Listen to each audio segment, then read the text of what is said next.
Get ready to embark on a tranquil journey through enchanting narratives. Welcome to a world of soothing dreams. Welcome to Buddug's Bedtime Stories. The Lady with the Toy Dog by Anton Chekhov. Russia, 1899. It was reported that a new face had been seen on the quay, a lady with a little dog. Dmitri Dmitrich Gurov, who had been a fortnight at Yalta and had got used to it, had begun to show an interest in new faces. As he sat in the pavilion at Vernay's, he saw a young lady, blonde and fairly tall, and wearing a broad-brimmed hat, pass along the quay. After her ran a white Pomeranian. Later, he saw her in the park and in the square several times a day. She walked by herself, always in the same broad-brimmed hat, and with this white dog. Nobody knew who she was, and she was spoken of as the lady with the toy dog.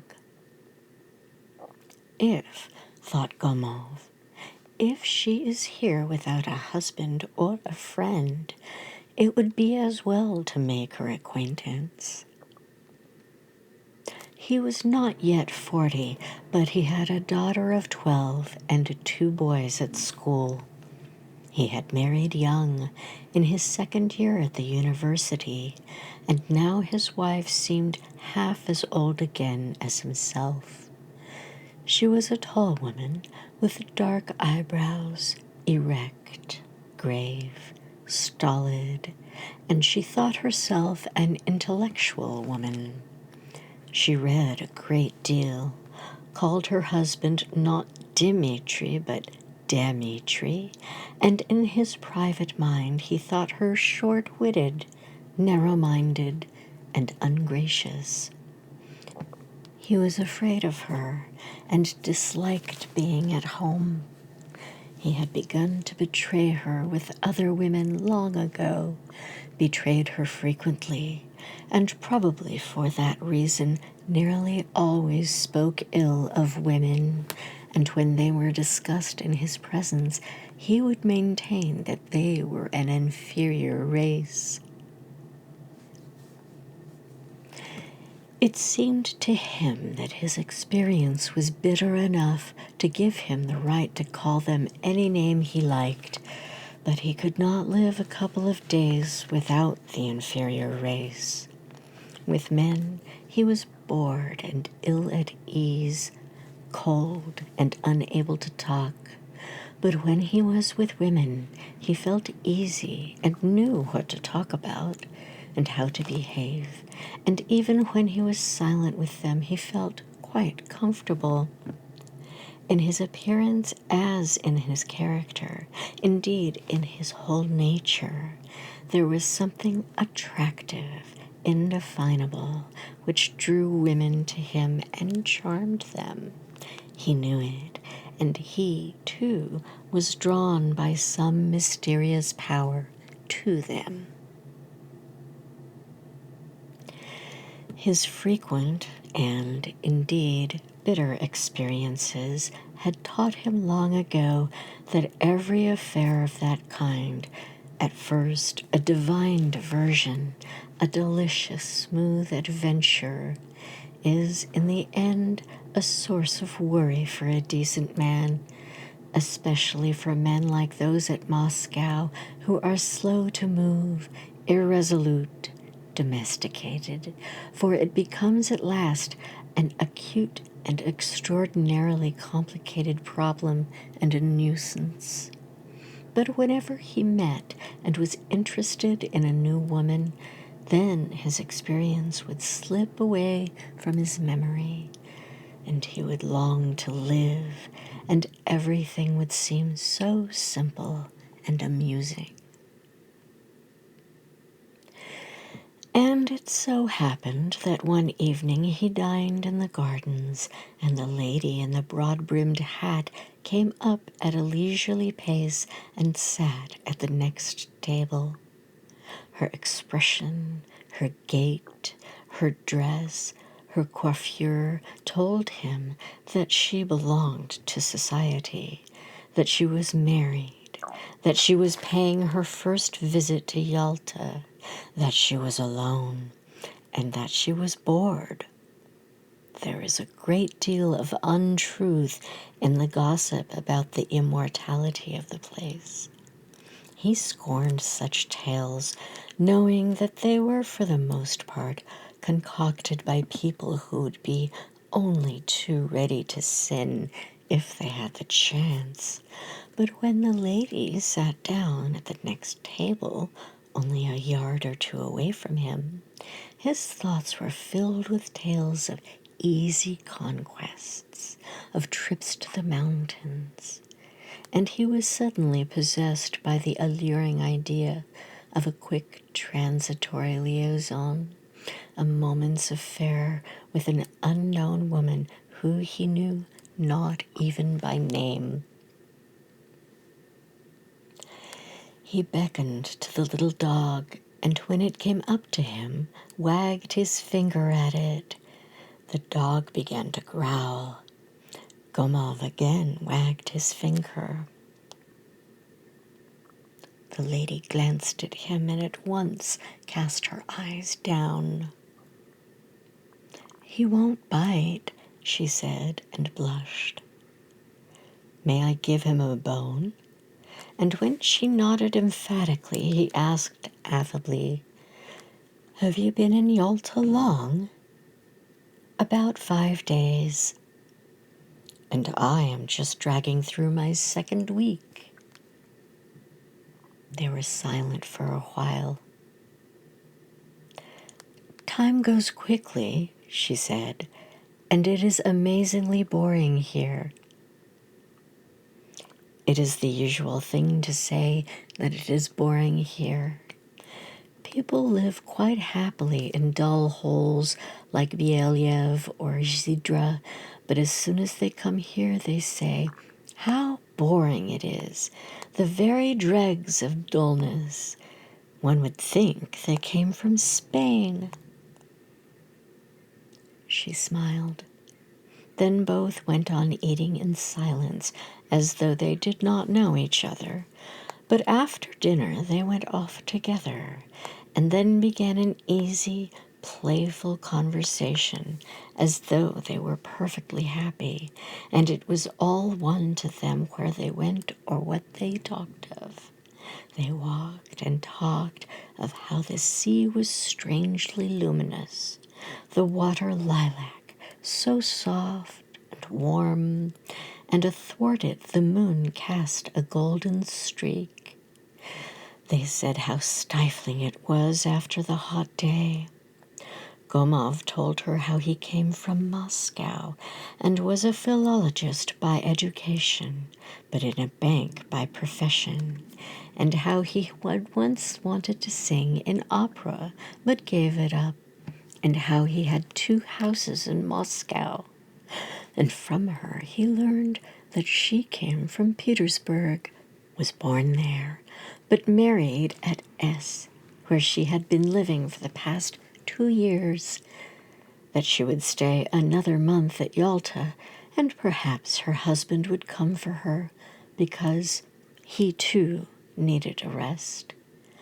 She could not tell him what her husband was, provincial administration or Zemstvo council, and she seemed to think it funny. And Gomov found out that her name was Anna Sergeyevna. In his room at night, he thought of her and how they would meet the next day. They must do so. As he was going to sleep, it struck him that she could only lately have left school and had been at her lessons even as his daughter was then. He remembered how bashful and gauche she was when she laughed and talked with a stranger. It must be, he thought, the first time she had been alone, and in such a place with men walking after her and looking at her and talking to her, all with the same secret purpose which she could not but guess. He thought of her slender white neck and her pretty gray eyes. There is something touching about her, he thought, as he began to fall asleep. 2. A week passed. It was a blazing day. Indoors it was stifling, and in the streets the dust whirled along.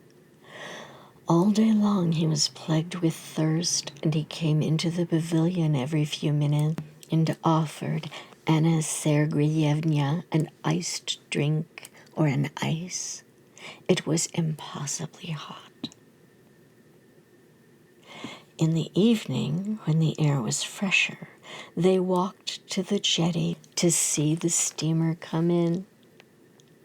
There was quite a crowd, all gathered to meet somebody, for they carried bouquets, and among them were clearly marked the peculiarities of Yalta. The elderly ladies were youngly dressed, and there were many generals. The sea was rough, and the steamer was late, and before it turned into the jetty, it had to do a great deal of maneuvering. Anna Sergeyevna looked through her lorgnette at the steamer and the passengers as though she were looking for friends, and when she turned to Gomov, her eyes shone. She talked much, and her questions were abrupt, and she forgot what she had said, and then she lost her lorgnette in the crowd. The well-dressed people went away, the wind dropped, and Gomov and Anna Sergeyevna stood as though they were waiting for somebody to come from the steamer. Anna Sergeyevna was silent. She smelled her flowers and did not look at Gomov. The weather has got pleasanter toward evening, he said. Where shall we go? Shall we take a carriage? She did not answer.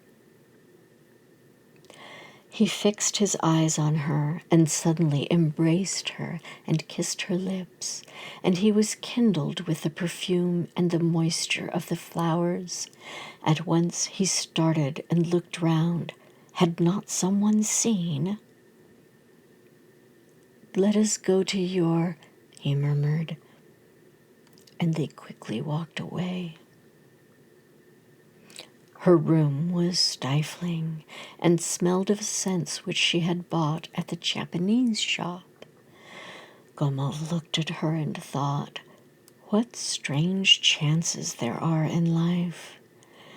From the past there came the memory of earlier good-natured women, gay in their love, grateful to him for their happiness, short though it might be, and of others, like his wife, who loved without sincerity and talked overmuch and affectedly, hysterically, as though they were protesting that it was not love nor passion, but something more important, and of the few beautiful cold women into whose eyes there would flash suddenly a fierce expression, a stubborn desire to take, to snatch from life more than it can give.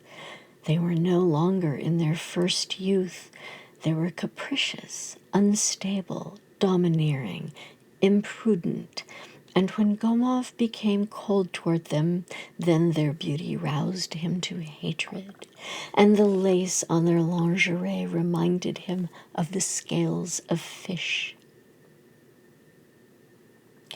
But here there was the shyness and awkwardness of inexperienced youth, a feeling of constraint, an impression of perplexity and wonder, as though someone had suddenly knocked at the door. Anna Sergeyevna, the lady with the toy dog, took what had happened somehow seriously, with a particular gravity, as though thinking that this was her downfall and very strange and improper. Her features seemed to sink and wither, and on either side of her face her long hair hung mournfully down. She sat crestfallen and musing, exactly like a woman taken in sin in some old picture. "It is not right," she said. "You are the first to lose respect for me." There was a melon on the table. Gomov cut a slice and began to eat it slowly. At least half an hour passed in silence. Anna Sergeyevna was very touching. She irradiated the purity of a simple, devout, inexperienced woman. The solitary candle on the table hardly lighted her face, but it showed her very wretched. "Why should I cease to respect you?" asked Gomov. "You don't know what you are saying." "God forgive me," she said, and her eyes filled with tears. "It is horrible." "You seem to want to justify yourself." "How can I justify myself? I am a wicked, low woman, and I despise myself. I have no thought of justifying myself. It is not my husband that I have deceived, but myself. And not only now, but for a long time past. My husband may be a good, honest man, but he is a lackey. I do not know what work he does, but I do know that he is a lackey in his soul. I was 20 when I married him. I was overcome by curiosity. I longed for something.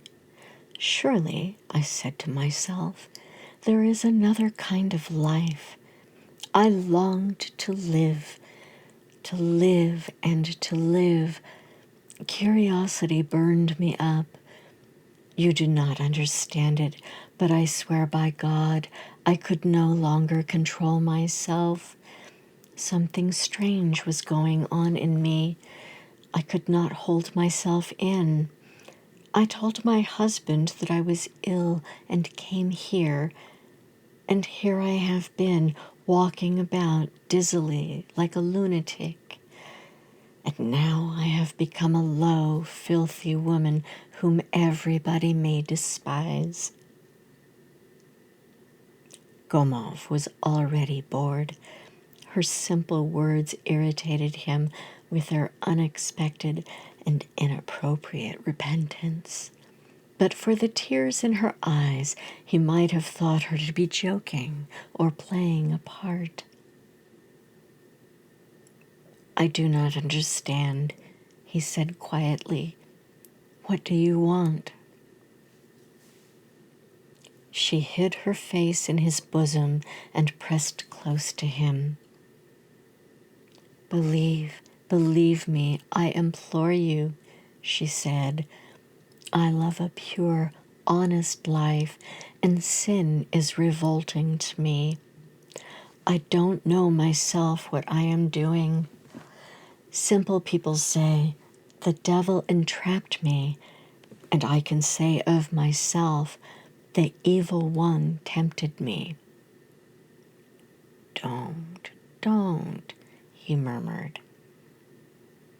He looked into her staring, frightened eyes, kissed her, spoke quietly and tenderly, and gradually quieted her, and she was happy again, and they both began to laugh. Later, when they went out, there was not a soul on the quay.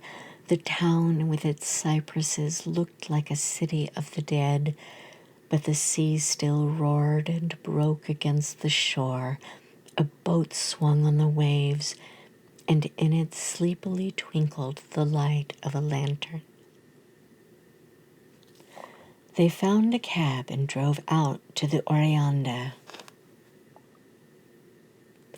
"Just now in the hall," said Gomov, "I discovered your name written on the board. Von Diedenitz. Is your husband a German?" "No, his grandfather, I believe, was a German, but he himself is an Orthodox Russian." At Oreanda, they sat on a bench not far from the church, looked down at the sea, and were silent. Yalta was hardly visible through the morning mist. The tops of the hills were shrouded in motionless white clouds.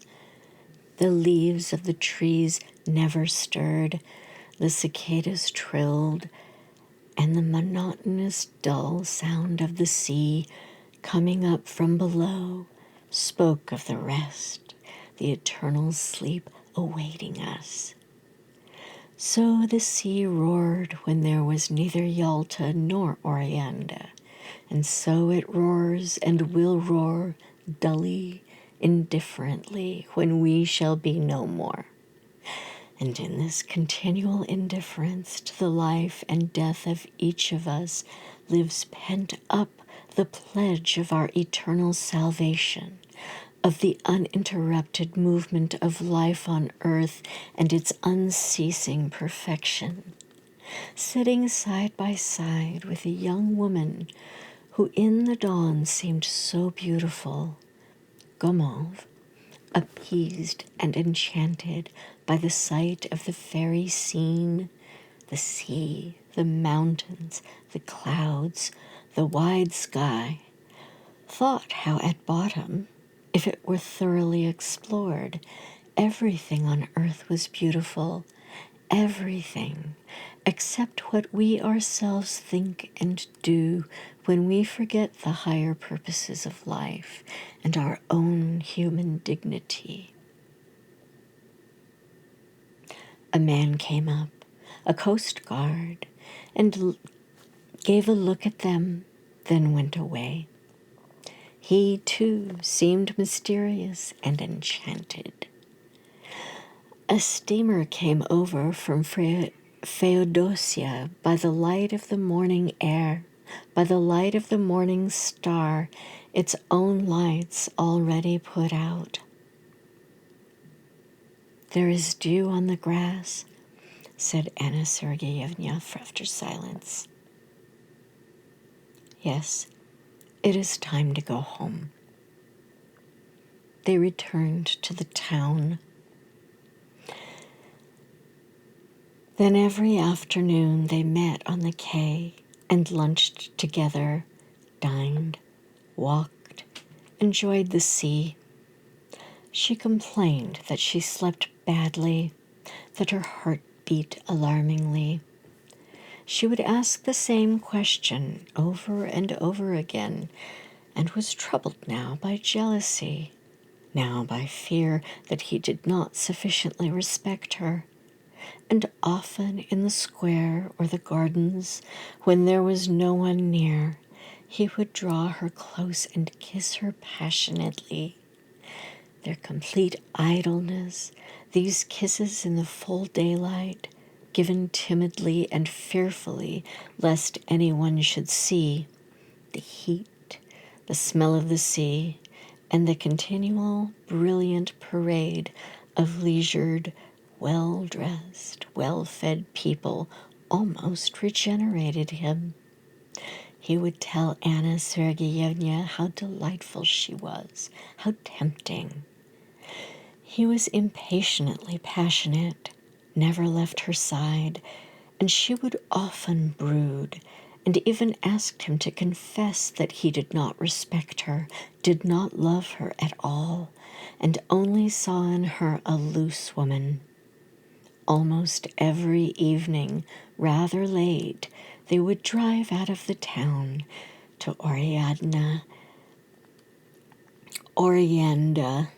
or to the waterfall, and these drives were always delightful, and the impressions won during them were always beautiful and sublime. They expected her husband to come, but he sent a letter in which he said that his eyes were bad and implored his wife to come home. Anna Sergeyevna began to worry. "It is a good thing I am going away," she would say to Gomov. "It is fate." She went in a carriage and he accompanied her. They drove for a whole day. When she took her seat in the car of an express train, and when the second bell sounded, she said, "Let me have another look at you. Just one more look, just as you are." She did not cry, but she was sad and low-spirited, and her lips trembled. "I will think of you often," she said. "Goodbye, goodbye. Don't think ill of me. We part forever. We must, because we ought not to have met at all. Now, goodbye." The train moved off rapidly. Its lights disappeared, and in a minute or two the sound of it was lost, as though everything were agreed to put an end to this sweet, oblivious madness. Left alone on the platform, looking into the darkness, Gomov heard the trilling of the grasshoppers and the humming of the telegraph wires, and felt as though he had just woke up. And he thought that it had been one more adventure, one more affair, and it also was finished and left only a memory. He was moved, sad, and filled with a faint remorse. Surely the young woman, whom he would never see again, had not been happy with him. He had been kind to her, friendly and sincere, but still in his attitude toward her, in his tone and caresses, there had always been a thin shadow of raillery. The rather rough arrogance of the successful male, aggravated by the fact that he was twice as old as she. And all the time she had called him kind, remarkable, noble, so that he was never really himself to her and had involuntarily deceived her. Here, at the station, the smell of autumn was in the air, and the evening was cool. "It is time for me to go north," thought Gomov as he left the platform. "It is time." 3. At home in Moscow, it was already like winter.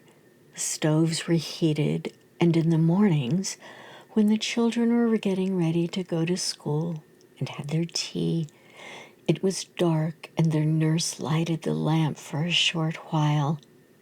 The frost had already begun. When the first snow falls, the first day of driving in sledges, it is good to see the white earth, the white roofs. One breathes easily, eagerly, and then one remembers the days of youth. The old lime trees and birches, white and hoarfrost, have a kindly expression. They are nearer to the heart than cypresses and palm trees, and with the dear familiar trees is no need to think of mountains and the sea. Gomov was a native to Moscow. He returned to Moscow on a fine frosty day, and when he donned his fur coat and warm gloves and took a stroll through Petrovka and when on Saturday evening he heard the church bells ringing, then his recent travels and the places he had visited lost all their charms. Little by little, he sank back into Moscow life, read eagerly 3 newspapers a day, and said that he did not read Moscow papers as a matter of principle.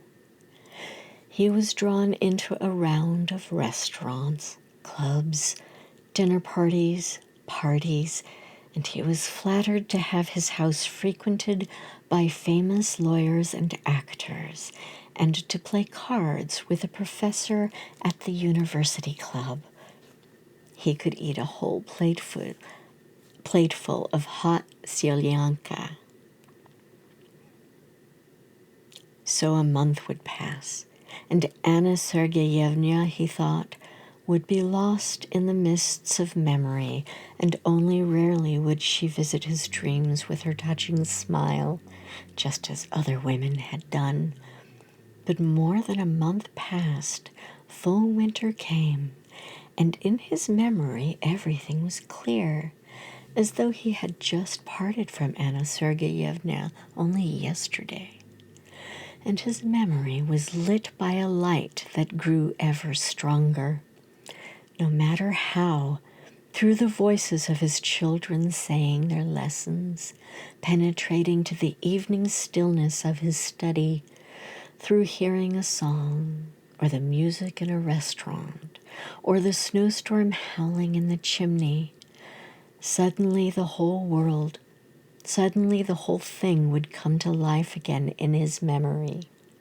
The meeting on the jetty, the early morning with the mists on the mountains, the steamer from Feodosia and their kisses. He would pace up and down his room and remember it all and smile. And then his memories would drift into dreams, and the past was confused in his imagination with the future. He did not dream at night of Anna Sergeyevna, but she followed him everywhere like a shadow, watching him. As he shut his eyes, he could see her vividly, and she seemed handsomer, tenderer, younger than in reality, and he seemed to himself better than he had been at Yalta. In the evenings, she would look at him from the bookcase, from the fireplace, from the corner. He could hear her breathing and the soft rustle of her dress. In the street, he would gaze at women's faces to see if there were not one like her. He was filled with a great longing to share his memories with someone, but at home it was impossible to speak of his love, and away from home there was no one.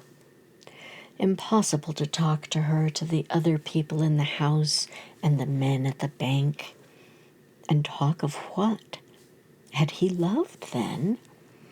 Was there anything fine, romantic, or elevating, or even interesting in his relations with Anna Sergeyevna?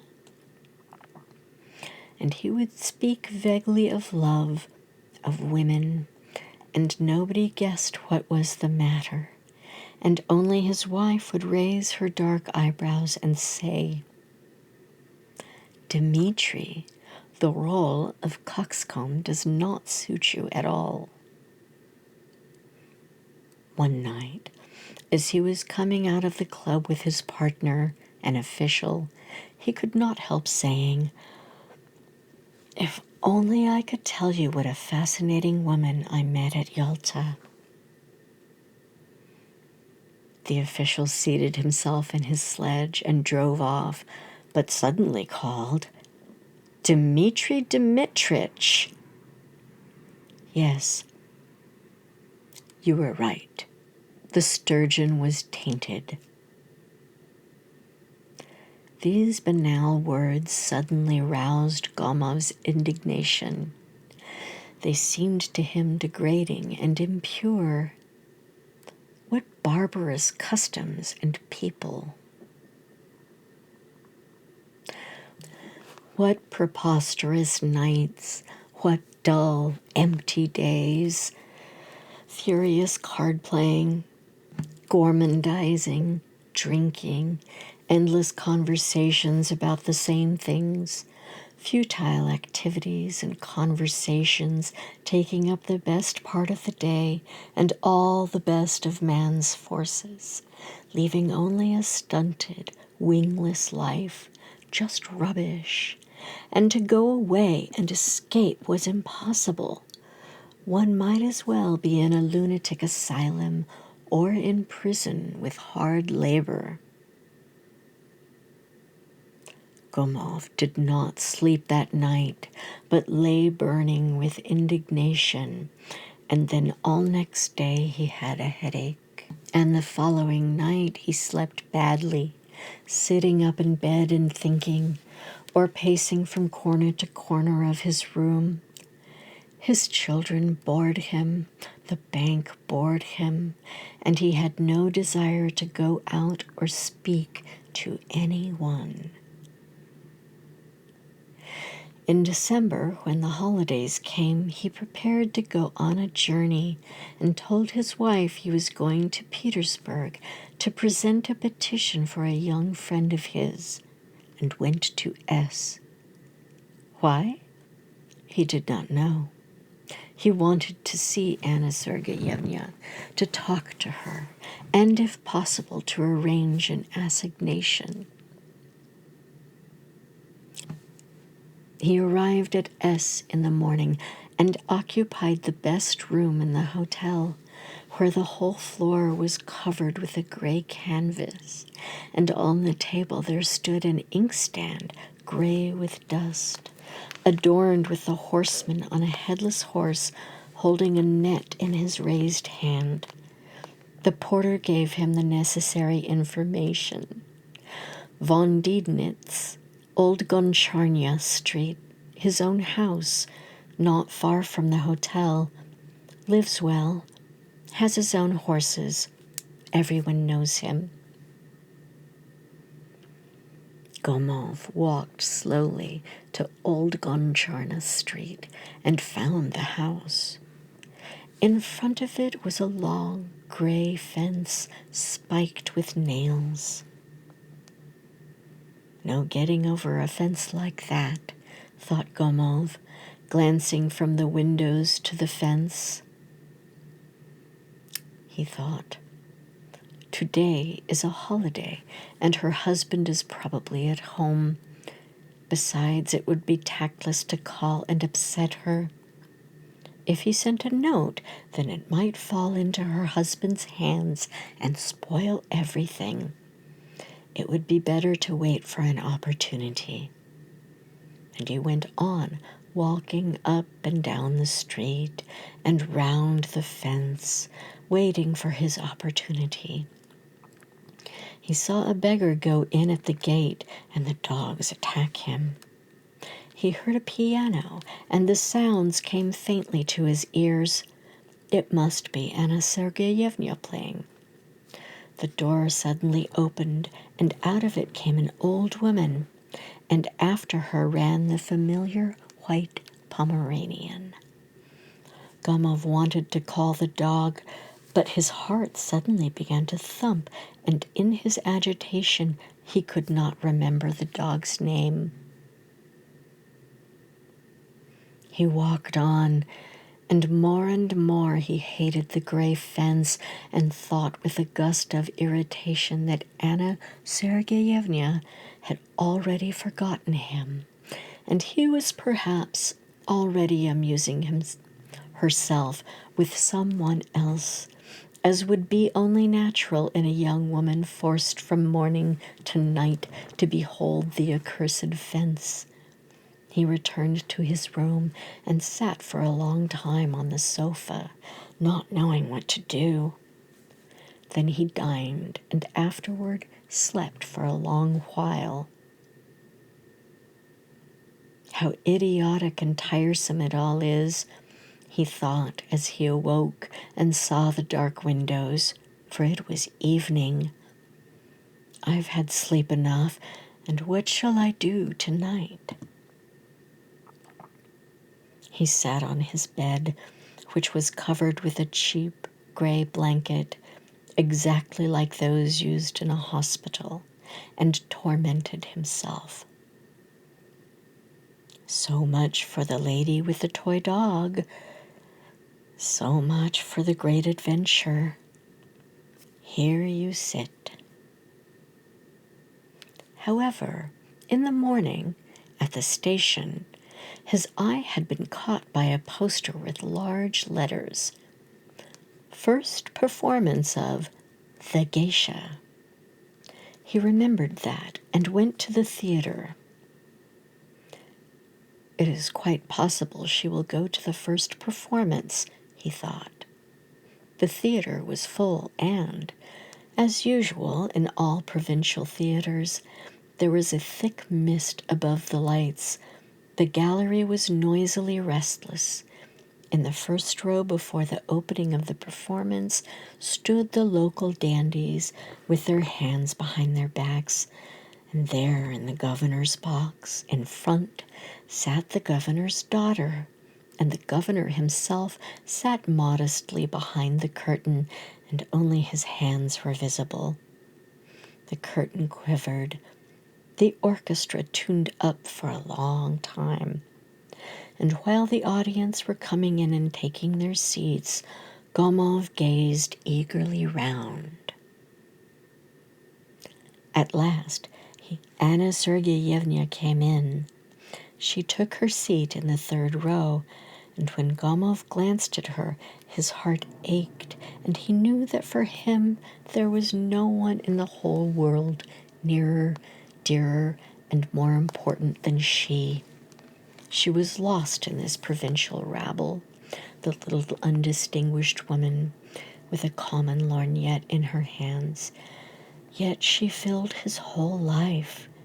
She was his grief, his joy, his only happiness, and he longed for her. And through the noise of the bad orchestra with its 10th-rate fiddles, he thought how dear she was to him. He thought and dreamed. With Anna Sergeyevna there came in a young man with short side whiskers, very tall, stooping. With every movement he shook and bowed continually. Perhaps he was the husband whom in a bitter mood at Yalta she had called a lackey. And, indeed, with his long figure, his side whiskers, the little bald patch on the top of his head, there was something of the lackey. He had a modest, sugary smile, and in his buttonhole he wore a university badge, exactly like the lackey's number. In the first entr'acte, the husband went out to smoke, and she was left alone. Gomov, who was also in the pit, came up to her and said in a trembling voice, with a forced smile, "How do you do?" She looked up at him and went pale. Then she glanced at him again in terror, not believing her eyes, clasped her fan and lorgnette tightly together, apparently struggling to keep herself from fainting. Both were silent. She sat. He stood, frightened by her emotion, not daring to sit down beside her. The fiddles and flutes began to play, and suddenly it seemed to them as though all the people in the boxes were looking at them.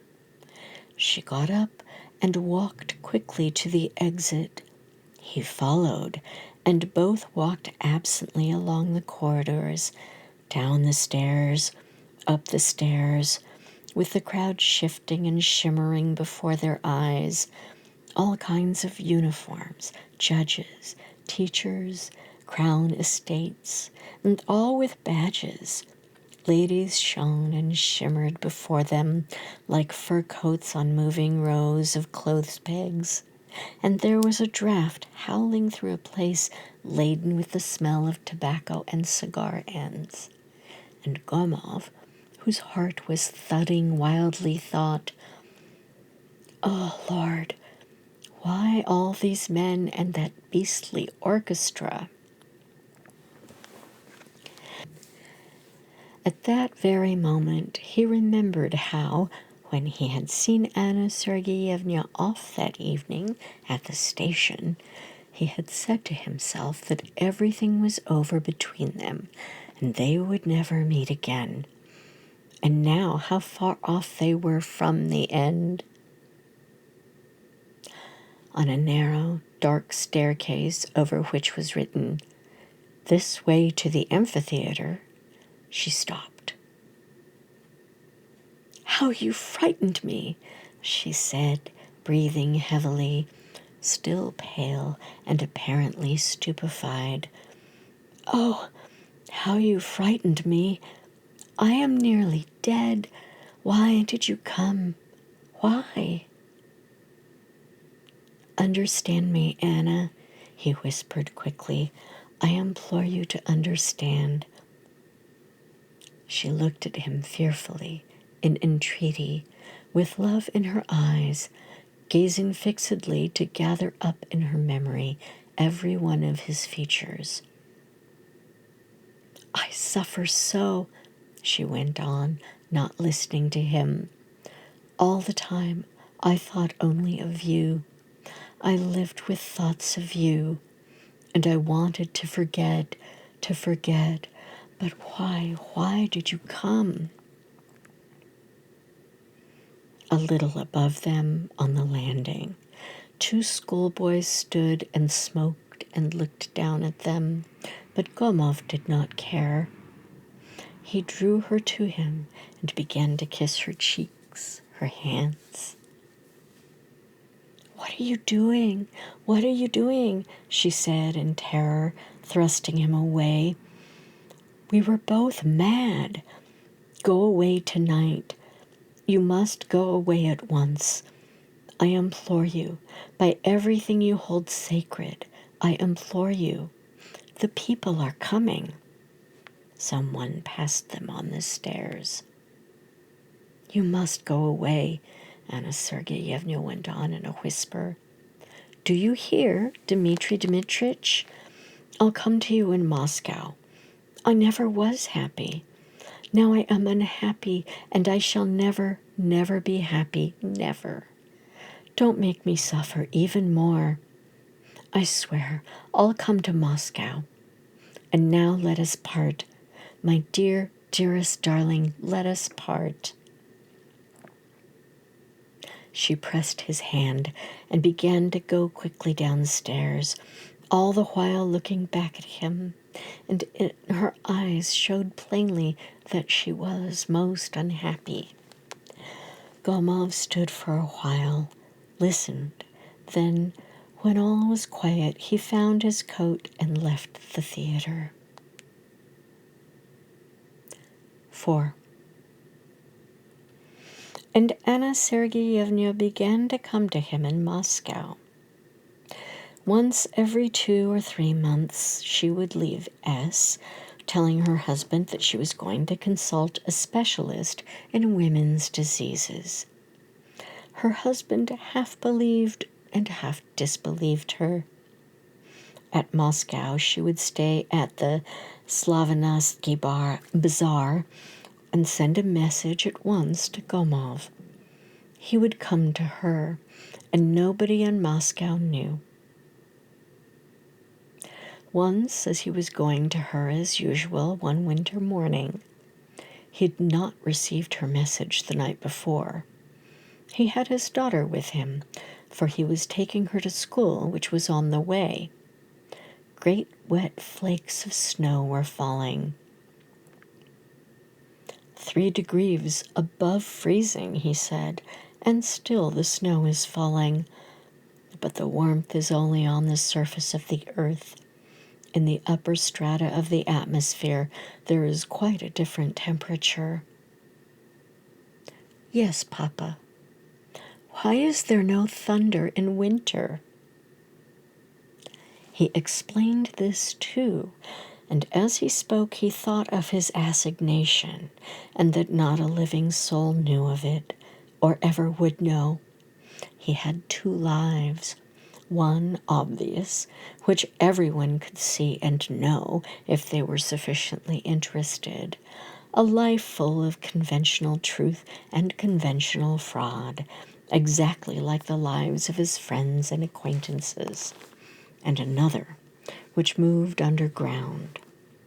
And by a strange conspiracy of circumstances, everything that was to him important, interesting, vital, everything that enabled him to be sincere and denied self-deception, and was the very core of his being, must dwell hidden away from others, and everything that made him false, a mere shape in which he hid himself in order to conceal the truth, as, for instance, his work in the bank, arguments at the club, his favorite jibe about women, going to parties with his wife, all this was open. And, judging others by himself, he did not believe the things he saw, and assumed that everybody else also had his real vital life passing under a veil of mystery, as under the cover of night.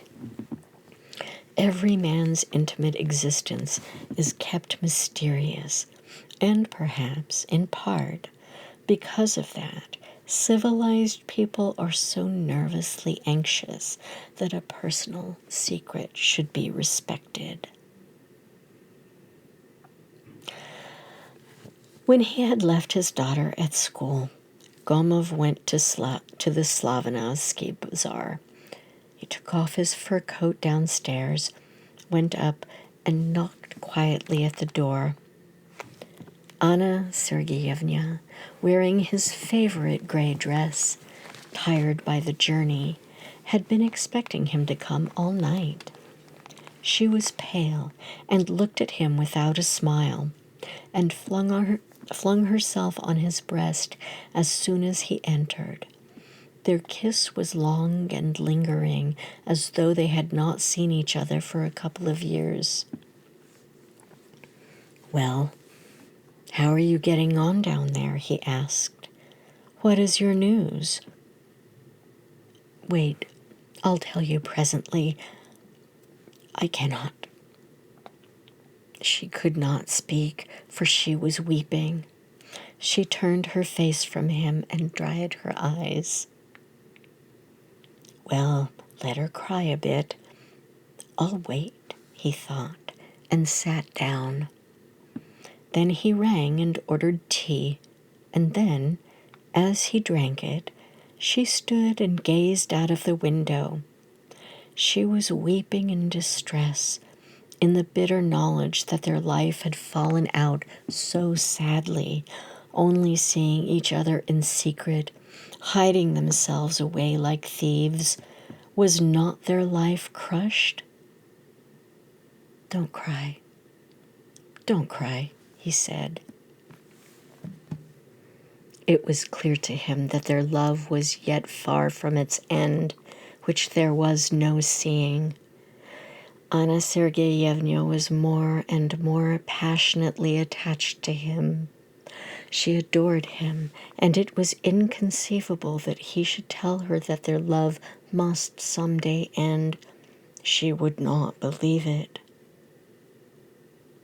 He came up to her and patted her shoulder fondly, and at that moment he saw himself in the mirror.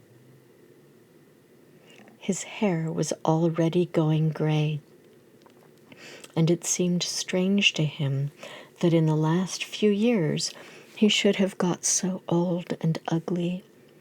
Her shoulders were warm and trembled to his touch. He was suddenly filled with pity for her life, still so warm and beautiful, but probably beginning to fade and wither like his own. Why should she love him so much? He always seemed to women not what he really was, and they loved in him, not himself, but the creature of their imagination, the thing they hankered for in life. And when they had discovered their mistake, they still loved him. And not one of them was happy with him. Time passed. He met women and was friends with them, went further and parted, but never once did he love. There was everything but love.